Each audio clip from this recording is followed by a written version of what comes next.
From Montana's news leader, this is the MTN 9 o'clock news. Good evening and thanks for joining us tonight. I'm Russ Riesinger. The committee that recommends rules for the 2021 Montana legislature met today to hammer out its plans for how the session will meet during the COVID-19 pandemic. Well, majority Republicans rejected all proposals from Democrats to require public health guidelines during the session. Instead, Republicans voted to create a GOP-controlled leadership response panel that will have the power to react to any COVID-19 crises during the session. The session is scheduled to convene in person at the Capitol on January 4th. Now, this panel can restrict access to the Capitol if necessary, but it cannot require lawmakers to get COVID-19 tests or vaccines. Earlier today, dozens of Montanans testified before that committee and urged lawmakers not to meet in person in Helena or agree to wear masks and follow other public health guidelines to slow the spread of the virus. But on party line votes, Republicans rejected Democratic proposals to require masks in the Capitol or hold the session remotely or delay it.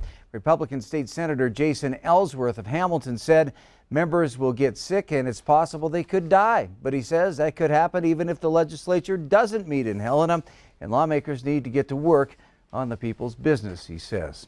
The rules endorsed on Wednesday will be approved by the full legislature when it convenes next month.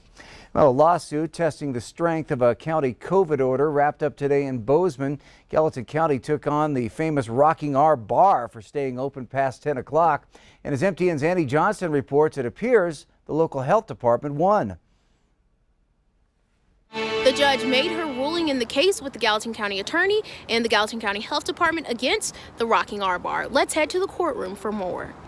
This was a obviously very difficult decision for the community. Wednesday continued day 2 of the hearing where the court heard concluding testimony from the owner of the Rockin R Bar. To use part of these monies, the Small Business Association money and the CARES money, to pay payroll that got to your employees, correct?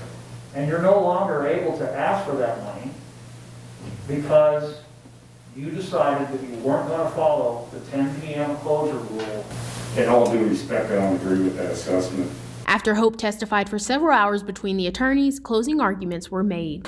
And preliminary injunctions needed to preserve the status quo and minimize the harm to all parties. Let alone, was there any testimony or any basis that closing between 12:30 and 10 o'clock has any factual or scientific basis? The judge's ruling upheld the health department's orders because she said the orders are presumably constitutional and within the department's authority. The judge's decision today just means that the owner of the Rockin R Bar, Mike Hope, does have to follow local orders and close his bar by 10 p.m. And if he does not, then more legal action can be taken. His attorney said that then he would be held in contempt of court for going against the judge's orders, but he assured me that Mike will follow the orders and close the bar by 10 p.m. Reporting in Bozeman, Annie Johnson, MTN News. Well, Billings police are now asking for help to locate a driver who seriously injured a pedestrian and then left the scene.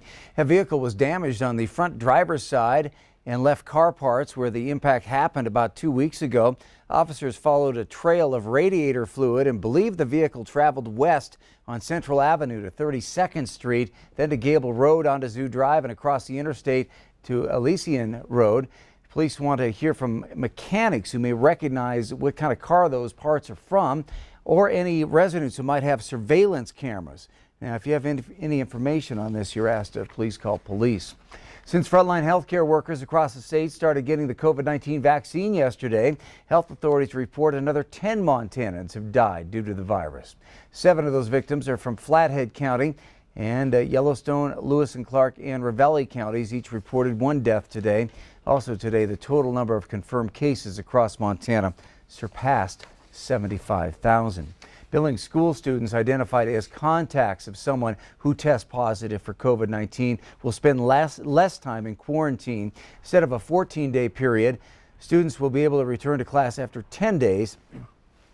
However, some of those students in extracurricular activities such as athletics, band, or chorus must stay out the full 2 weeks, as health officials say that it is still the safest time frame to reduce the risk of spreading the virus. That means students involved with sports will be able to attend the practice, but they will not be able to participate until day 15. Students that are involved with band, especially horn instruments, anything that requires, a lot of that would create droplets, additional droplets that go out. We're going to hold those students in they're not able to participate until day 15, but they will be able to attend. Well, the district is considering releasing staff members from quarantine after 7 days who have shown no signs and have tested negative, but that is still being discussed. At a time when social distance has forced families apart, the Billings Food Bank is offering Christmas meals for pickup or delivery at no cost. Now, to receive a meal, simply call 259-2856 by noon Wednesday, December 23rd to get your name on the list. You may pick up your meal between 11 a.m. and 2 p.m. on Christmas Day. There is a limited delivery of meals. Those deliveries will happen around noon on December 25th. There will not be any on-site dining available this year. President-elect Biden named another historic pick to his cabinet today with a look ahead to his goals on infrastructure. On Capitol Hill, lawmakers say they could possibly reach a deal on a COVID relief package before the end of the week. Michael George is in Wilmington, Delaware with more. Well, a cabinet of barrier breakers, a cabinet of first. President-elect Joe Biden praised the historic and diverse makeup of his cabinet nominees, while announcing former Democratic rival Pete Buttigieg as his transportation secretary pick. If confirmed, the former South Bend, Indiana mayor and Afghanistan war veteran could become the first openly gay Senate-approved cabinet official. And as a millennial, he'll also be one of the youngest. I got to know Pete on the campaign trail.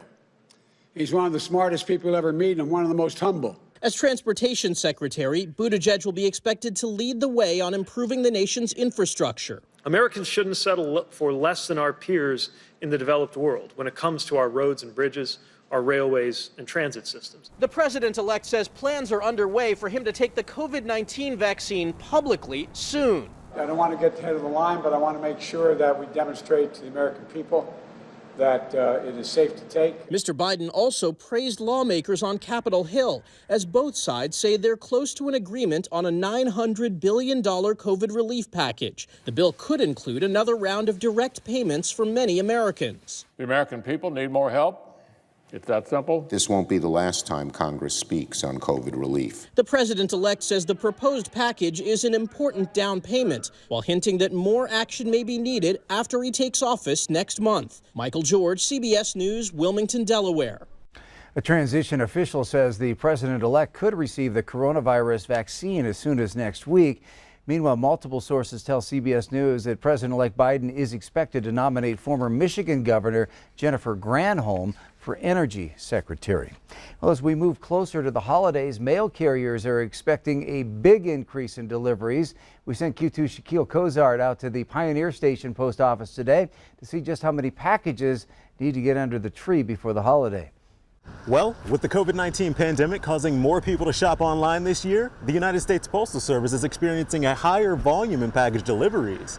Here at Pioneer Station behind me on 15th Street, they're experiencing just that. Post Office station managers said that the 2020 election contributed to a rise in mail earlier this year. But now, due to holiday shopping, the post office has already seen a 20% increase in package volume since December of 2019. I think all the carriers in this particular building had almost 160, if not 170 parcels. So that's bigger packages. Smaller packages were close to 200. So each of them had about anywhere from 300 to 400 scans on them or in their vehicle on Monday alone. So that kind of shows you what they're dealing with every day. One city carrier who's been working with USPS for a little over 2 years now says this year has definitely been different. Monday was really bad with COVID and everything, just a lot more packages. People don't want to really go to stores, so doing that online shopping. Station manager Sobere says that due to the volume of packages this year, people should plan to have their gifts ready for shipment no later than Monday for priority mail to ensure they arrive to their destination in time for the holidays. Reporting in Billings, I'm Shaquille Cozart with MTN News. Thanks, Shaquille. And Sobere says people who are looking for a no-contact delivery option can log on to the USPS website and have package materials sent to their door, print out their shipping labels, and a carrier can pick up and ship their package. Well, this weekend, the 26th annual Chase Hawks Rough Stock Rodeo would have wowed fans, but COVID-19 restrictions forced the association to make different plans. Instead of saddle bronc, bareback, and bull riders, a merchandise sale will take their place. The nonprofit, which helps families in crisis, pre-ordered merchandise back in January in anticipation of this year's rodeo. So now with a surplus of jackets, vests, shirts, hats, and much more on hand, the hope is the community will come out once again and show its support. The executive director was a guest on Montana this morning and shared some of the challenges brought on by 2020. Through our events, primarily the rodeo and then a few other events throughout the year, we raise the funds that allow us to provide grants to families and provide that financial assistance to them. And without any of our events being held this year, save for two small ones, it's been a little bit of a balancing act, but we have still managed to provide grants to families and so that support that's been so desperately needed this year especially. You can shop the sale this Saturday from 10 until 3 at the Billings Hotel and Convention Center. Well, gift wrapping will also be available if you happen to find something special to give. Still ahead on the MTN 9 o'clock news here on the CW, the new vaccines give hope of a light at the end of the tunnel. We'll hear from a White House task force member on why Montanans should not let their guards down. But first, temperatures are on the rise. Bob's in next with your full 7-day forecast.